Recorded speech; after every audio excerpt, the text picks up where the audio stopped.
Hi students, मैं सुनील कुमार से आप सभी स्टूडेंट्स का आज फिर बायोटेक क्लासेस ऑनलाइन में स्वागत करता हूं। आज स्टूडेंट्स हम लोग बात करने वाले हैं आप लोगों के चैप्टर नंबर 6 जो कि जीव विज्ञान का आपका चैप्टर नंबर 1 है, जैव प्रकरण। तो चलिए शुरू करने से पहले जैव प्रकरण हम लोग जान लेते हैं कि जैव प्रकरण की हमें जरूरत क्यों पड़ती है। तो स्टूडेंट्स आपको मैं ये चैप्टर पूरे क्वेश्चन से शुरू करता हूँ।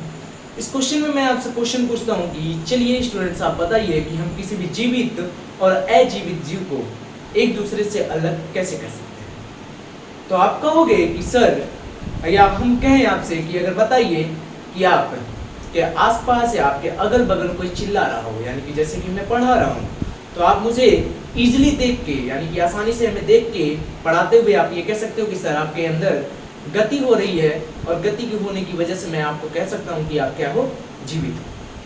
दूसरी चीज मैं आपसे ये कह सकता हूँ कि स्टूडेंट्स आपके आसपास कहीं अगर कुत्ता दौड़ रहा हो तो आप उसे दौड़ते हुए देख के आप आसानी से ये कह सकते हैं कि वो कुत्ता क्या है, जीवित है। वहीं पे अगर हम लोग बात करें दूसरे चीजों की यानी कि दूसरे जानवर की, जैसे कि आपकी गाय, वहां पे आप क्या देखते हो कि गाय जो है जब अपना चारा चढ़ती है या चारा चरने के बाद अपने चारे को मुंह में लेके खाती है, तो यानी कि उसकी जुगाली करती है, तो भी आप देख के ये आसानी से पहचान सकते हो कि वो क्या है, गाय जीवित है। लेकिन स्टूडेंट्स तब हमारे लिए बड़ा टिपिकल हो जाता है जब ये ऑर्गेनिजम्स यानी कि जैसे कि आपकी गाय, आपके कुत्ते, या हम कहें कि जो आदमी आपके सामने या आपके बगल में चिल्ला रहा था वो क्या हो, सोया हुआ हो। तब आप कैसे पता करोगे कि वो जीवित है कि अजीवित हो चुका है।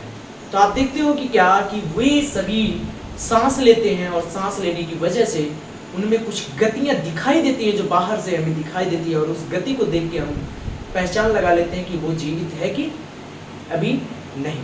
यानी कि अगर गाय सोई हुई है तो वो सांस ले रही होगी, और जो सांस ले रही होगी तो उसके पेट में कुछ हलचल दिखाई दे रही होगी, पेट ऊपर और नीचे अंदर जाता हुआ दिखेगा, और आप उसी गति को देख के कह देते हो कि गाय अभी क्या है, जीवित है। उसी तरह से कुत्ते में भी होता है कि वो भी कुत्ता क्या है कि अगर सोया रहेगा तो भी क्या होगा, सोने के बाद भी आप देखोगे कि उसके सांस लेने की प्रक्रिया चालू रहती है, और सांस लेने की वजह से उसके शरीर में कुछ गति होती रहती है, उसके गले के पास, उसके पेटों में। तो हम कहते हैं कि वहाँ पे उन गतियों को देख के हम कह देते हैं कि वो जो जानवर है वो जीवित है। लेकिन स्टूडेंट्स अगर हम लोग पौधों की बात करें, तो वहां पे हम लोग कैसे किसी भी पौधों को जान पाएंगे कि वो पौधा जीवित है कि मृत्यु हो गया। या हम आपसे अगर ये क्वेश्चन करें तो आप में से कुछ जो स्टूडेंट्स है वो क्या कहोगे कि सर जो पौधे हरे होते हैं वो पौधे क्या हैं, जीवित हैं। तो आप ये बताइए स्टूडेंट्स, अगर वो हरे होते हैं और जीवित हैं तो आप ये भी देखते हो कि कई ऐसे भी पौधे हैं कि जो हरे न रह के क्या होते हैं, सूख जाते हैं, लेकिन फिर भी कुछ दिनों के बाद फिर उसमें क्या होती है, पत्तियां आने लगती हैं। जाने की क्या होगा, ऐसे क्या हुआ। आप कहोगे कि नहीं सर, मैं ये कहता हूं कि जिनकी हरी पत्तियां हैं वो पौधे जीवित हैं। तो आप बताइए स्टूडेंट्स, आपके आसपास मान लेते हैं कि हरी पत्तियों वाले पौधे हैं, लेकिन आप कहीं पे जब बाहर निकलिए, आप कहीं गार्डन्स में जाएंगे तो वहां पे आपको दिखेगा कि कई ऐसे पेड़ पौधे मिलेंगे जिनके पास क्या है, उनकी जो पत्तियां हैं वो रंग बिरंगी हैं। क्या है स्टूडेंट्स, रंग बिरंगी हैं। अब उन रंग बिरंगी वाले जो पौधे हैं, जो रंग बिरंगी वाली पत्तियों के पौधे हैं, क्या उनको मैं कैसे पता कर सकता हूँ, ये कैसे हम लोग जान सकते हैं कि वो जीवित है कि अजीवित है। तो आप कहोगे कि सर उसमें वृद्धि हो रही है, उनकी वृद्धि को देख के हम पहचान जाएंगे कि उसमें अगर समान रूप से वृद्धि हो रही है तो हम कह सकते हैं कि सर वहां पे क्या है कि वो पौधा जीवित है। लेकिन आप देखते हो कि कुछ पौधे जो हैं, जैसे कि आपकी घास, वो वृद्धि नहीं करते हैं, सामान्य रूप से वृद्धि नहीं करते हैं, बहुत ज्यादा वृद्धि नहीं करते हैं, लेकिन वो भी क्या है, जीवित हैं। तब बताइए आप कंफ्यूज हो जाएंगे कि हम बाहरी जो गतियां हैं इनको देख के या बाहरी रूपरेखा को देख के हम किसी भी ऑर्गेनिजम्स को, आप सीधा कहोगे कि सर हम किसी भी ऑर्गेनिजम्स को बाहरी रूपरेखा को देख के, बाहरी गति को देख के हम लोग ये नहीं कह सकते कि कोई भी ऑर्गेनिजम्स या कोई भी जीव या कोई भी जंतु जो है वो जीवित है या अजीवित है। इसी तरह से अगर हम बात करें तो हम ये कह सकते हैं कि कुछ एक सूक्ष्म स्केल की एक गतियां होती हैं जो हमारे आंखों से दिखाई नहीं देती हैं, जो कि हमारे शरीर के अंदर, उन पेड़ों के अंदर होती रहती हैं, जिसे हम लोग कहते हैं आणविक गति। क्या कहते हैं, आणविक गति। अब ये बताइए कि ये आणविक गति हमारे लिए क्यों उपयोगी है? क्या ये आणविक गति हमारे लिए आवश्यक है? तो हम लोगों का जवाब ये होगा स्टूडेंट्स कि हाँ, ये आणविक गति हम लोगों के लिए यानी कि हम जीवित जीवों के लिए आवश्यक है। क्यों आवश्यक है? आपका सवाल होगा कि आखिर ये आणविक गति क्यों आवश्यक है हम लोगों के लिए? तो स्टूडेंट्स, ये आणविक गति इसलिए हम लोगों के लिए आवश्यक है क्योंकि हम लोगों का शरीर जो है, ये आपको पहले ही हम लोगों ने 9th में पढ़ा है कि हमारे जो शरीर है वो कोशिकाओं से मिलकर बने हुए हैं, और कोशिकाओं से पहले मिलकर समूह बनाए हैं। कुछ कोशिकाओं का समूह मिलकर ऊतक बनाया, और ऊतक से फिर क्या हुए हैं, हमारे अंग बने हैं, और अंग से हमारे क्या बने हैं, अंगतंत्र बने, और अंगतंत्र के बाद हमारा पूरा शरीर का निर्माण हुआ है। यानी कि वो जो कोशिकाएं हैं, उन कोशिकाओं के अंदर भी क्या होते थे, घटक होते थे, और वो घटक जो होते थे वो किससे बने होते थे, अणुओं से बने होते थे। यानी कि जो अणुओं से बने हुए घटक है, यानी कि जो अणुओं से बनी हुई हमारी कोशिका है, तो हम ये कह सकते हैं कि हमारी जो शरीर की संरचना बनी हुई हुई क्या है, अणुओं से बनी हुई। और इसीलिए इन अणु की गति हमारे लिए क्या है, आवश्यक है। जैसे कि देखिए स्टूडेंट्स, मैं कहता हूं कि कोशिका है, क्या है, कोशिका है। इस कोशिका के अंदर कई सारे घटक हैं, इसका केंद्रक है, इसका माइटोकॉन्ड्रिया है, इसका वैक्यूल है, यानी कि इसका माइटोकॉन्ड्रिया है, इसका राजधानी है, और इसके क्या है, इसकी अंतर्द्रव्य जालिका है, इसका गोल्जी अपैरेटस है, गोल्जी क्या है, इसका क्या है, लाइसोसोम है। ये सारे इसके क्या थे, घटक थे, और ये सारे घटक किससे बने हुए थे, अणुओं से मिलकर बने हुए थे, जिसके लिए क्या होता था कि अणुओं की गति हमारे लिए इसीलिए आवश्यक होती है, क्योंकि इस गति में यानी कि ये जो कोशिका है, इनमें जो आणविक गति होती है, उसी की वजह से हमारी जो कोशिका होती है वो जीवित रह पाती है। वो क्या रह पाती है, जीवित रह पाती है। और हम कहते हैं कि कई कोशिकाओं को मिलके, कई कोशिकाओं का जो समूह होता है वो बनाता क्या है, अरे ऊतक का निर्माण करता है, और ऊतक का निर्माण करने के बाद हम लोग देखते हैं कि कई प्रकार के ऊतकों का, जब ये कई प्रकार की कोशिकाएं एक साथ समूह में बना के ऊतकों का निर्माण करते हैं, तो कई प्रकार के ऊतक एक साथ समूह बना के क्या करते हैं, हमारे अंगों का निर्माण करते हैं। क्या करते हैं, हमारे अंगों का निर्माण करते हैं। और ये अंग बनने के बाद ये क्या होता है कि कई सारे अंग जब एक साथ काम करते हैं, जब एक साथ काम करते हैं, एक साथ कार्य करते हैं,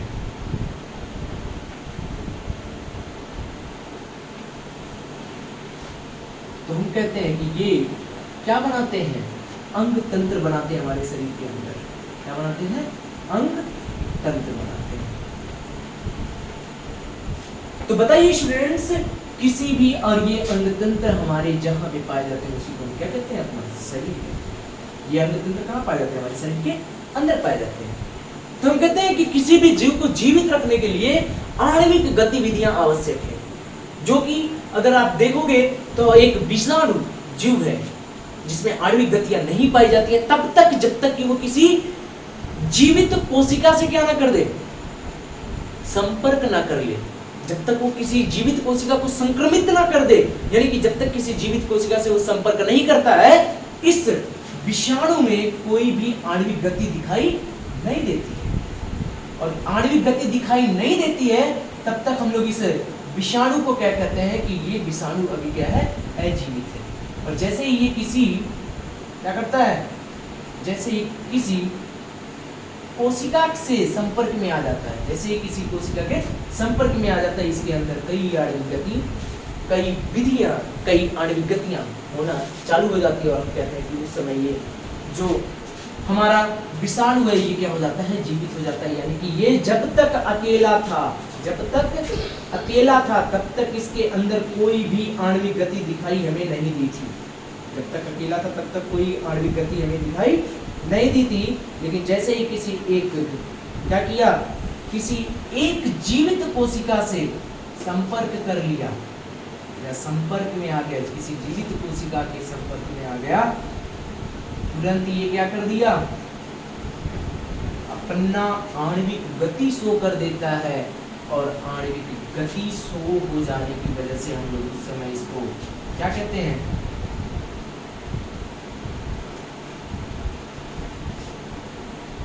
आणविक गति शो कर जाता है। और आणविक गति शो कर जाने की वजह से हम लोग इसको जीवित मान लेते हैं। क्या मान लेते हैं? जीवित मान लेते हैं।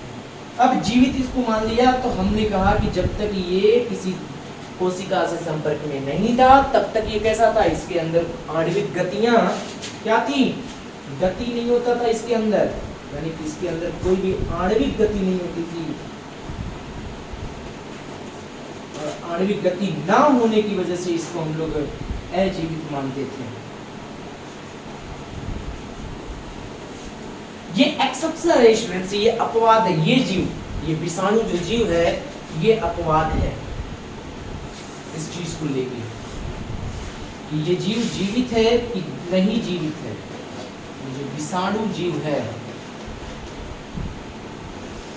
स्टूडेंट्स, ये विषाणु अपवाद है कि हम लोग इसको कंफर्म ही नहीं कर पाते हैं। आज तक हम लोगों ने इसको कंफर्म नहीं कर पाया कि ये जो विषाणु वाला जीव है, ये जो विषाणु है ये जीवित है कि अजीवित है।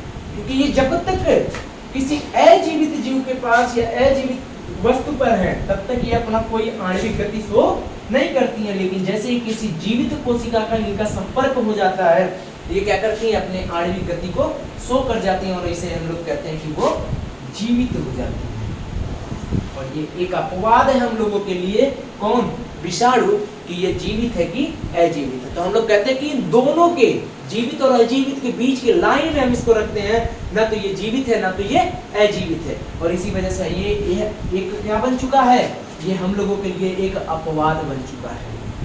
क्या बन चुका है, एक अपवाद बन चुका है कि ये जीव जो है ये जीवित है कि अजीवित है।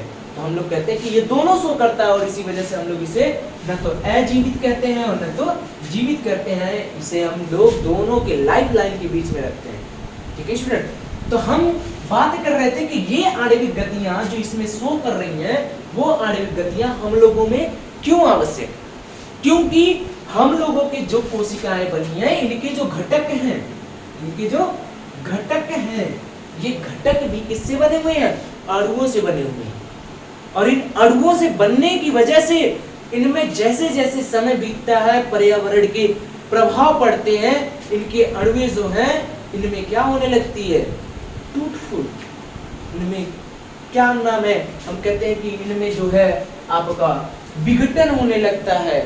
क्या होने लगता है, विघटन होने लगता है। और विघटन होने की वजह से अगर हम लोग इनकी मरम्मत नहीं की है, अगर इनका अनुरक्षण नहीं किए तो ये क्या होगा, एक समय ऐसा आएगा कि ये सारी कोशिकाएं मृत्यु हो जाएंगी। और जब सारी कोशिकाएं मृत्यु हो जाएंगी तो हमारा शरीर क्या जीवित रहेगा, क्योंकि हमारा शरीर किससे बना है, इन कोशिकाओं से मिलके बना है। तो हम कहते हैं ये आणविक गतियां हम लोगों के लिए इसीलिए जरूरी होती हैं, क्योंकि अगर आणविक गतियां हमारी चलती रहती हैं तो हमारे जो ये, जैसे मान लीजिए कि कई सारे कोशिकाओं का ऊतक बना हुआ है, मान लीजिए कि हम एक एग्जांपल लेते हैं कि 4 कोशिकाओं का कोई ऊतक बना हुआ है और ये किसी मौसम की प्रवाह से या पर्यावरण के प्रभाव से एक कोशिका इसका क्या होने लगा, इसका विघटन होने लगा, तो उस समय हमारी जो आणविक गतियां हैं वो इसको विघटित होने से बचाती हैं, यानी कि इसका अनुरक्षण करती है, इसका मरम्मत करती है और एक नई कोशिका को बनाने का काम करती है। तो हम कहते हैं कि ये आणविक गतियां हम लोगों के जीवन को, ये आणविक गतियां हम लोगों के जीवन को बनाए रखने का काम करती हैं। लेकिन ये आणविक गतियां चलती कैसे हैं, या ये आणविक जो गतियां हैं इनके लिए रिस्पॉन्सिबल कौन है, तो हम कहते हैं कि हमारे शरीर में जो गति हो रही है, आणविक गति हो रही है,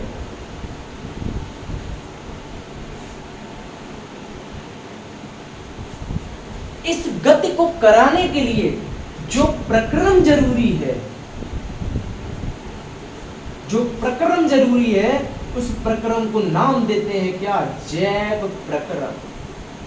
जैव प्रक्रम, ये जो जैव प्रक्रम है यही हमारे आणविक गतियों को कराने में क्या होता है, आवश्यक होता है। तो हम लोग कहते हैं कि जैव प्रक्रम क्यों जरूरी है, क्योंकि ये जैव प्रक्रम ही हमारे शरीर में होने वाले सभी आणविक गतियों को कराते हैं।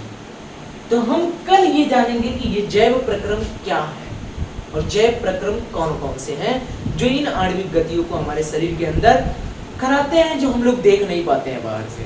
और वो अंदर होती रहती है। जैसे कि आप लोग देखिए कि हम लोग देखते हैं कि कुछ जो पौधे हैं वो एक बार सूख से जाते हैं, लेकिन उनके अंदर जो इनकी आणविक गतियां हैं, यानी कि कुछ जो इनके कोशिकाओं की मरम्मत करना, इनके कोशिकाओं का अनुरक्षण होना, वो अगर चल रहा है तो हम देखते हैं कि महीने 2 महीने बाद वो सूखा हुआ पेड़ फिर पत्ती निकालने लगता है। क्या निकालने लगता है? पत्ती निकालने लगता है। यानी कि वो पेड़ मरा हुआ नहीं था, क्योंकि उसके अंदर क्या चल रही थी? आणविक गति चल रही थी। और यह आणविक गति चलने की वजह से इन अणुओं से बने इन कोशिकाओं की, इन ऊतकों की, इन अंगों की, इन अंग तंत्रों का क्या होने लगा था? मरम्मत होने लगी थी। उन अंग तंत्रों का, उन कोशिकाओं का, उन अणुओं का क्या होने लगा था? अनुरक्षण होने लगा था। और जिस प्रक्रिया के थ्रू ये आणविक गति हो रही थी, उसी प्रक्रिया को हम लोग क्या कहते हैं? जैव प्रक्रम कहते हैं। आगे हम दूसरे वाली क्लास में देखेंगे कि वो कौन कौन से जैव प्रक्रम है जिसकी वजह से हमारी यह आणविक गति होती है या हम कहते हैं दिखाई देती है। ठीक है, तो स्टूडेंट्स आज के लिए बस इतना ही। आज हम लोगों ने जाना कि जैव प्रक्रम हमारे लिए क्यों जरूरी है, क्योंकि हम लोगों में क्या चाहिए? आणविक गति होना जरूरी है। क्योंकि आणविक गति अगर नहीं होगी तो हमारे जो अणुओं से बने हुए कोशिकाएं हैं, हमारे जो ऊतक हैं, हमारा शरीर पूरा अणुओं से बना हुआ है, और जैसे ही पर्यावरण का इस पर प्रभाव पड़ेगा वो अणुएं क्या होने लगेंगी? विघटित होने लगेंगे। और जब विघटित होने लगेंगे तो पता चलेगा कि वो खत्म होने लगेंगे, और जब खत्म होने लगेंगे तो हमारा शरीर भी ज्यादा देर तक जीवित नहीं रह पाएगा। तो यानी कि हमारे शरीर को जीवित रखने के लिए जो प्रक्रम जरूरी हैं, उन प्रक्रम को हम क्या कहते हैं? नाम देते हैं जैव प्रक्रम। तो कल हम जानेंगे कुछ जैव प्रक्रम के बारे में, और उसके बाद हम लोग एक एक करके इस पूरे चैप्टर को आसानी से पर डे एक एक लेक्चर लेते रहेंगे, और पूरे चैप्टर को एक दिन हम लोग इसको समाप्त कर देंगे। तो बने रहिए आप लोग हमारे चैनल के साथ। तो बायोटेक क्लासेस ऑनलाइन चैनल को आप अपने YouTube पे सब्सक्राइब कीजिए, बेल आइकन को दबाइए, जिससे कि आने वाली जो हमारी अगली वीडियोस है उसका नोटिफिकेशन आपको मिल सके। और अगर स्टूडेंट्स ये वीडियोस आपको अच्छी लगी है तो कृपया करके अपने दोस्तों के साथ साझा करिए, और वीडियोस को लाइक करना मत भूलिए। Thank you.